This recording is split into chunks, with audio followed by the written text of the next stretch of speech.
శ్రీమాత్రే నమః. ఈ రోజు మనం మిథున రాశి వారి గురించి తెలుసుకుందాం.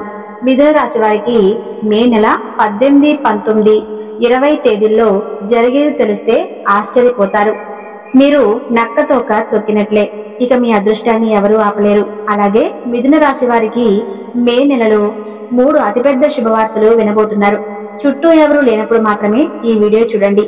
ఇక ఈ మిథున రాశి వారికి మే నెల 18, 19, 20 తేదీల్లో వారు వినబోయేటువంటి 2 అతిపెద్ద శుభవార్తలు ఏంటి, అలాగే మిథున రాశి వారు ఏ పరిహారాలు చేయటం వల్ల వారికి ఇంకా మరిన్ని శుభ ఫలితాలు పొందే అవకాశాలు ఉంటాయి, ఈ పూర్తి అంశాలన్నీ కూడా ఇప్పుడు ఈ వీడియో ద్వారా మనం తెలుసుకుందాం. కాబట్టి వీడియోని ఎక్కడా కూడా స్కిప్ చేయకుండా చివరి వరకు చూడండి. అప్పుడే మేము మీకు ఏం చెబుతున్నామో పూర్తిగా అర్థమవుతుంది. అలాగే శ్రీమాత్రే నమః అని చిన్న కామెంట్ చేయండి. ఇప్పుడు మనం మిథున రాశి వారి గురించి తెలుసుకుందాం. మే నెల 18, 19, 20 తారీఖుల్లో మిథున రాశి వారు మీ కుటుంబ జీవితంలో కొంచెం అటు ఇటుగా ఉండవచ్చు. ఇంట్లో వాళ్ళతో మాట్లాడేటప్పుడు కొంచెం జాగ్రత్త అవసరం. మీరు చెప్పాలనుకున్నది ఒకటి, వాళ్ళు అర్థం చేసుకునేది ఇంకొకటి అయ్యే అవకాశం ఉంది. దీనివల్ల చిన్న చిన్న మనస్పర్ధలు రావచ్చు. ఓపికతో ఉండటం చాలా ముఖ్యం. అన్నతమ్ములతో లేదా అక్క చెల్లెలతో ఏదైనా చిన్న విషయమై భేదాభిప్రాయాలు రావచ్చు. సర్దుకుపోవటానికి ప్రయత్నించండి. పిల్లల విషయంలో కొంచెం శ్రద్ధ పెట్టాల్సి వస్తుంది. వాళ్ళ మాట వినండి.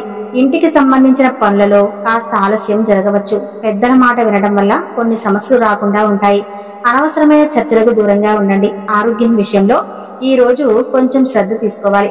ఎక్కువగా ఆలోచించడం వల్ల మానసిక ఒత్తిడి, దాని వల్ల తలనొప్పి లేదా నిద్రలేమి వంటివి ఇబ్బందులు రావచ్చు. శక్తి స్థాయిలు కూడా కాస్త తక్కువగా అనిపించవచ్చు. బయట ఆహారం తినడం తగ్గించండి. ఎందుకంటే అజీర్తి లేదా కడుపుకు సంబంధించిన చిన్న సమస్యలు వచ్చే సూచనలు ఉన్నాయి. చర్మం లేదా గొంతుకు సంబంధించిన చిన్నపాటి ఇబ్బందులు కూడా ఉండవచ్చు. వీలైనంత వరకు విశ్రాంతి తీసుకోవడానికి ప్రయత్నించండి. తేలికపాటి వ్యాయామం, ముఖ్యంగా ప్రాణాయామం చేయటం వల్ల మనసుకు ప్రశాంతత లభిస్తుంది. చల్లని నీళ్లు ఎక్కువగా తాగండి. ఉద్యోగంలో ఈ రోజు మీకు పని ఒత్తిడి ఎక్కువగా ఉండే అవకాశం ఉంది. ఒకేసారి చాలా పనుల మీద పడవచ్చు. దేనికి ప్రాధాన్యత ఇవ్వాలో తెలియక కొంచెం గందరగోళంగా అనిపించవచ్చు. మీపై అధికారులతో లేదా సహోద్యోగులతో మాట్లాడేటప్పుడు మీ ఉద్దేశాలను స్పష్టంగా చెప్పండి, లేకపోతే అపార్థాలు చోటు చేసుకోవచ్చు.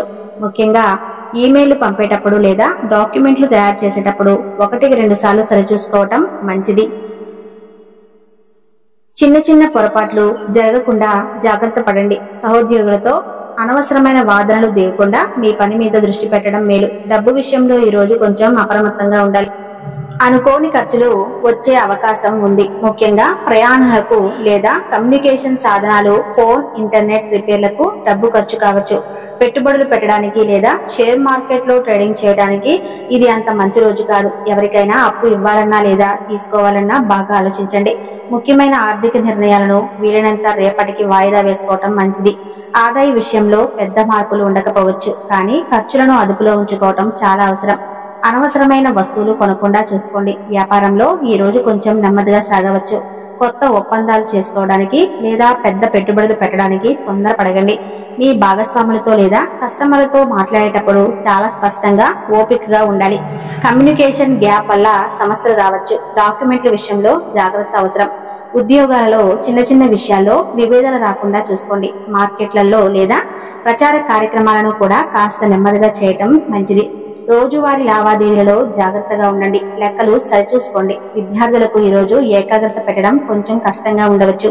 మనసు చాలా విషయాల వైపు పరుగులు తీస్తూ ఉంటుంది. దానివల్ల చదువు మీద దృష్టి నిలపడం కష్టం కావచ్చు. ముఖ్యంగా లెక్కలు లేదా సైన్స్ వంటి కష్టమైన సబ్జెక్టులను చదివేటప్పుడు ఎక్కువ శ్రమ అవసరం. స్నేహితులతో కబుర్లు లేదా సోషల్ మీడియా వాడకం తగ్గించుకుంటే మంచిది. పరీక్షలు రాస్తున్నట్లయితే ప్రశ్నకు సరిగ్గా అర్థం చేసుకుని సమాధానం రాయండి. కమ్యూనికేషన్ లేదా భాషలకు సంబంధించిన విషయాలు బాగానే అర్థమవుతాయి. చదివింది గుర్తు పెట్టుకోవడానికి మళ్ళీ చదవాల్సి రావచ్చు. వివాహిత జంటలు ఈ రోజు ఒకరినొకరు అర్థం చేసుకోవటానికి ప్రయత్నించాలి. మీ జీవిత భాగస్వామితో మాట్లాడేటప్పుడు మాటలు జాగ్రత్తగా వాడండి. చిన్న చిన్న విషయాలకే అపార్థాలు చేసుకునే అవకాశం ఉంది. మీ భాగస్వామి చెప్పేది పూర్తిగా వినండి. ఆ తర్వాతనే మీ అభిప్రాయం చెప్పండి. ఇద్దరి మధ్య అనవసరమైన వాదనలు రానివ్వకండి. ఒకరి అభిప్రాయాలను ఒకరు గౌరవించుకోవటం ముఖ్యం. వీలైతే సాయంత్రం కొద్దిసేపు ప్రశాంతంగా కలిసి కూర్చొని మాట్లాడుకోండి. ప్రేమికులకు ఈ రోజు కొంచెం పరీక్షా సమయం లాంటిది. మీ భాగస్వామితో కమ్యూనికేషన్ గ్యాప్ వచ్చే అవకాశం ఉంది. మీరు ఫోన్ చేసినప్పుడు వాళ్ళు అందుబాటులో లేకపోవటం లేదా మెసేజ్లకు ఆలస్యంగా స్పందించడం వంటివి జరగవచ్చు. దీనివల్ల అనుమానాలు లేదా అపార్థాలు పెరిగే అవకాశం ఉంది. ఓపిక పట్టడం చాలా ముఖ్యం. మీ భావాలను స్పష్టంగా ప్రశాంతంగా చెప్పడానికి ప్రయత్నించండి. అనవసరంగా ఆవేశపడకండి. ఒకరిపై ఒకరు నమ్మకం ఉంచుకోవటం చాలా అవసరం. మే 18 ఆదివారం ఏ విధంగా ఉంటుందో ఇప్పుడు మనం వివరంగా తెలుసుకుందాం. నిన్నటితో పోలిస్తే ఈ రోజు కుటుంబంలో వాతావరణం చాలా మెరుగ్గా ఉంటుంది. సభ్యుల మధ్య మంచి అవగాహన, సఖ్యత పెరుగుతాయి. మీరు చెప్పే మాటలకు విలువ ఉంటుంది. అన్న తమ్ములలో, అక్క చెల్లెలతో సంబంధాలు బాగుంటాయి. వారి నుండి సహాయ సహకారాలు అందే అవకాశం ఉంది. ఇంట్లో ఏదైనా శుభకార్యానికి సంబంధించిన చర్చలు జరగవచ్చు. పెద్దల ఆశీస్సులు మీకు లభిస్తాయి. పిల్లలతో సరదాగా గడుపుతారు. వారి ప్రగతి మీకు ఆనందాన్ని ఇస్తుంది. ఇంటికి బంధువులు రావటం లేదా మీరు వారి ఇంటికి వెళ్లడం జరగవచ్చు. ఇంట్లో ప్రశాంతమైన, సంతోషకరమైన వాతావరణం నెలకొంటుంది. ఆరోగ్య విషయంలో ఈ రోజు చాలా సానుకూలంగా ఉంటుంది. నిన్నటి నీరసం, మానసిక ఒత్తిడి తగ్గి ఉత్సాహంగా చురుగ్గా ఉంటారు. శక్తి స్థాయిలో పెరుగుతాయి. మానసికంగా కూడా ప్రశాంతంగా అనిపిస్తుంది. దీర్ఘకాలిక ఆరోగ్య సమస్యలు ఉన్నవారికి కూడా కొంచెం ఉపశమనం లభిస్తుంది. జీర్ణశక్తి మెరుగుపడుతుంది. అయితే ఆహార నియమాలను పాటించడం మంచిది. బయట ఆహారం తినాలనే కోరిక కలిగిన మితంగా ఉండండి. ఉదయం పూట నడక లేదా తేలికపాటి వ్యాయామం చేయటం వల్ల మరింత ఉల్లాసంగా ఉంటారు. ఉద్యోగంలో ఈ రోజు మీకు అనుకూలంగా ఉంటుంది. మీ పనితీరుకు మంచి గుర్తింపు లభిస్తుంది. పై అధికారులు మీ ప్రతిభను గమనిస్తారు. ప్రశంసించే అవకాశం ఉంది. సహోద్యోగుల సహకారం కూడా లభిస్తుంది. టీం వర్క్ తో పనులు సులభంగా పూర్తి చేస్తారు. కొత్త ప్రాజెక్టులు లేదా బాధ్యతలు చేపట్టడానికి ఇది మంచి రోజు. మీ ఆలోచనలను ధైర్యంగా పంచుకోండి. అవి ఆమోదం పొందే అవకాశాలు ఉన్నాయి. మీ కమ్యూనికేషన్ స్కిల్స్ ఈ రోజు మీకు బాగా ఉపయోగపడతాయి. మీ టీంలో చురుకుగా పాల్గొంటారు. ఆర్థికంగా ఈ రోజు నిన్నటి కంటే మెరుగ్గా ఉంటుంది. రావాల్సిన డబ్బు చేతికి అందే సూచనలు ఉన్నాయి. ఆదాయ మార్గాలు మెరుగుపడవచ్చు. గతంలో చేసిన చిన్న చిన్న పెట్టుబడుల నుండి లాభాలు రావచ్చు. ఖర్చులు ఉన్నప్పటికీ వాటిని సమర్థవంతంగా ఎదుర్కోగలుగుతారు. బ్యాంకింగ్ పనులు లేదా ఆర్థిక లావాదేవీలు చేసుకోవడానికి ఇది అనుకూలమైన రోజు. భవిష్యత్తు కోసం పొదుపు పథకాల గురించి ఆలోచించడానికి లేదా ఆర్థిక ప్రణాళికలు వేసుకోవడానికి ఇది మంచి సమయం. పెద్ద మొత్తంలో పెట్టుబడులు పెట్టే ముందు నిపుణుల సలహా తీసుకోవటం మంచిదే. వ్యాపారంలో ఈ రోజు మంచి పురోగతి అనిపిస్తుంది. కొత్త అవకాశాలు వచ్చే సూచనలు ఉన్నాయి. వ్యాపార భాగస్వాములతో సంబంధాలు మెరుగుపడతాయి. ముఖ్యమైన చర్చలు ఫలవంతం కావచ్చు. కస్టమర్లతో మంచి సంబంధాలను కొనసాగిస్తారు. మార్కెటింగ్ మరియు సేల్స్ రంగాలలో ఉన్నవారికి లాభాలు వచ్చే అవకాశం ఉంది. వ్యాపార విస్తరణ గురించి ఆలోచించవచ్చు. మీ ప్లాన్లు బాగా పనిచేస్తాయి. ఉద్యోగులు కూడా ఉత్సాహంగా పనిచేస్తారు. ఆర్థికంగా సంతృప్తికరంగా ఉంటుంది. విద్యార్థులకు ఈ రోజు చాలా అనుకూలమైన రోజు. చదువుపై ఏకాగ్రత బాగా కుదురుతుంది. కొత్త విషయాలను సులభంగా నేర్చుకోగలుగుతారు. ఉపాధ్యాయుల నుండి ప్రశంసలు, ప్రోత్సాహం లభిస్తుంది.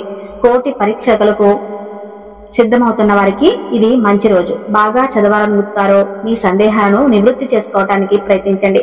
నివృత్తి చేసుకోవడానికి ముందడుగు వేయండి. స్నేహితులతో కలిసి చదువుకోవటం వల్ల కూడా ప్రయోజనం ఉంటుంది. మీ లక్ష్యాలను చేరుకోవడానికి మంచి ప్రణాళికతో ముందుకు సాగండి. వివాహిత జంటలకు ఈ రోజు ఆనందంగా గడుపుతుంది.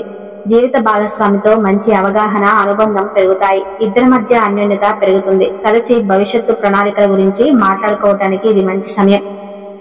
మీ ఇంట్లో ఉన్న పెద్దవారికి, ముఖ్యంగా తల్లిదండ్రులకు లేదా తాతయ్య, నానమ్మ, అమ్మమ్మలకు నమస్కరించి వారి ఆశీస్సులు తీసుకోవటం చాలా మంచిది. వీలైతే మీకు చదువు చెప్పిన గురువులను గుర్తు చేసుకోండి. శ్రీ మహావిష్ణువు లేదా సాయిబాబాని, శివయ్యను కలుసుకోవటం శుభప్రదం. మీకు దగ్గరలో ఏదైనా దేవాలయం ఉంటే అక్కడ కొద్దిసేపు కూర్చోవటం లేదా ప్రదక్షిణ చేయటం వల్ల మనసుకు ప్రశాంతత కలుగుతుంది. అలాగే మీ స్తోమతకు తగ్గట్టుగా పేద విద్యార్థులకు పుస్తకాలు, పెన్నులు వంటివి ఇవ్వటం లేదా అవసరమైన వారికి కొంచెం శనగపప్పు లేదా అరటి పండ్లు దానం చేయటం వల్ల గురుగ్రహ అనుగ్రహం కలుగుతుంది. పసుపు రంగు బట్టలు వేసుకోవటం లేదా పసుపు రంగు రుమాలు జేబులో ఉంచుకోవటం కూడా మంచిదే. శుక్రవారం రోజు లక్ష్మీదేవికి సంతోషాన్ని, సౌకర్యాలను సంబంధించినది. ఉదయాన్నే స్నానం చేశాక శ్రీ మహాలక్ష్మీదేవి ఫోటోకి నమస్కరించి ఓం శ్రీ మహాలక్ష్మి నమః అని 11 సార్లు మనసులో అనుకోండి. వీలైతే ఇంట్లో లక్ష్మీ అష్టోత్తరం లేదా ఏదైనా అమ్మవారి పాట వినండి. ఇంటిని శుభ్రంగా, అందంగా ఉంచుకోవడానికి ప్రయత్నించండి. ముఖ్యంగా ఆడపిల్లలకు లేదా ముత్తైదులకు ఏదైనా చిన్న బహుమతి ఇవ్వటం వల్ల శుక్రుడి అనుగ్రహం కలుగుతుంది. అలాగే వీలైతే ఆవులకు ఆహారం పెట్టడం కూడా శుభప్రదం. శనివారం కొంచెం జాగ్రత్తగా, నెమ్మదిగా ఉండాల్సిన రోజు. శనిదేవుడి అనుగ్రహం కోసం ఉదయాన్నే స్నానం చేశాక శ్రీ ఆంజనేయ స్వామిని తలుచుకోండి. హనుమాన్ చాలీసా చదవటం లేదా వినటం చాలా మంచిది. ఇది మిమ్మల్ని అన్ని రకాల కష్టాల నుంచి కాపాడుతుంది. అలాగే ఓం శనీశ్వరాయ నమః అనే మంత్రాన్ని 21 సార్లు జపించడం వల్ల శనిగ్రహ దోషాలు తగ్గుతాయి. మీ చుట్టూ ఉన్న పేదవారికి, ముఖ్యంగా వృద్ధులకు లేదా వికలాంగులకు మీ చేతనైనంత సహాయం చేయండి. వారికి ఆహారం దానం చేయటం చాలా మంచిది. కాకులకు ఆహారం వేయటం వల్ల, కుక్కలకు రొట్టెలు పెట్టడం కూడా శని ప్రీతికరమైన పనులు. ఈ రోజు అనవసరమైన వాదనలకు పోకుండా ఓపికగా ఉండటం చాలా ముఖ్యం. ఈ చిన్న చిన్న పరిహారాలను భక్తితో, నమ్మకంతో చేయటం వల్ల ఆయా గ్రహాల అనుకూలత పెరిగి మీకు ఎదురయ్యే ఇబ్బందులు తగ్గి మనశ్శాంతి, శుభ ఫలితాలు కలుగుతాయి. ఇక మిథున రాశి వారి గురించి తెలుసుకున్నారు కదా. ఈ వీడియో కనుక మీకు నచ్చినట్లయితే తప్పకుండా శ్రీమాత్రే నమః అని చిన్న కామెంట్ చేయండి. అలానే వీడియోని లైక్ చేయడం మాత్రం మర్చిపోకండి. Thank you.